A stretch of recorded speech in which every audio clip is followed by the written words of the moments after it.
Marie est née en 1871 à Manzia dans l'Ain, près de Mâcon. À 17 ans, en 1888, elle épouse Laurent Redoux, 28 ans, né à Cormatin, près de Cluny, en Saône-et-Loire. Marie était tailleuse de robes, Laurent ferblantier. Leurs 3 fils, Maurice, Claude, dit Claudius, et Louis, seront mobilisés dès août 1914, respectivement à 23, 22 et 21 ans. Nous évoquons aujourd'hui des morceaux choisis des lettres qu'ils échangeront depuis le début de la guerre jusqu'en 1915. En écho à ces textes, Peter, un ami d'Ottweiler, nous fera partager le quotidien d'un soldat allemand, Christian, à la même époque. 15 septembre 1914. Mon bien cher Louis, c'est vraiment désolant de ne pas recevoir de nouvelles de part et d'autre. Je suis bien persuadé que vous m'écrivez, mais je n'ai pas encore de vos nouvelles depuis votre passage de l'Alsace en France. Moi, je vous écris tous les jours. J'en suis au numéro 33. Chez nous, nous allons bien. Et vous? Tout le monde s'unit à moi pour vous embrasser tous. Votre mère qui prie pour vous autant qu'elle peut, hélas, elle ne peut rien faire d'autre. Dans ma tranchée, nous sommes à 20 mètres de celle des Boches. Aussi, la nuit, les poilus ont intérêt à ouvrir l'œil.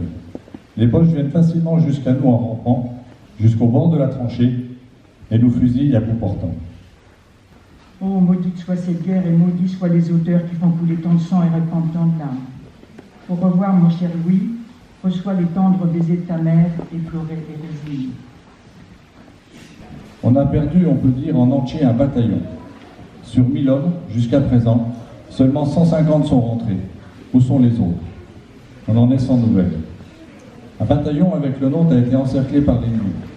Je te dis tout cela, mais évite de trop en parler. Ce sont des choses qui ne doivent pas se dire.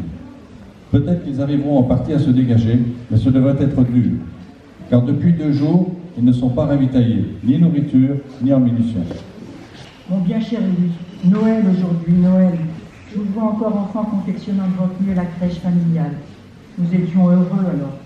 Je ne peux te dire la tristesse qui étreint mon âme et mon angoisse. Moi, je lis une lettre d'un lieutenant dans l'armée allemande. Il s'appelait Christian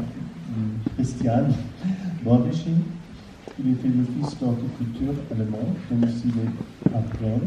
Il était étudiant en architecture et écrivait très souvent à sa sœur Anna. Je dors toujours habillé, les pieds enfoncés dans un sac, le manteau par-dessus, puis recouvert d'une couverture de laine, où je m'enfuis entièrement dessous.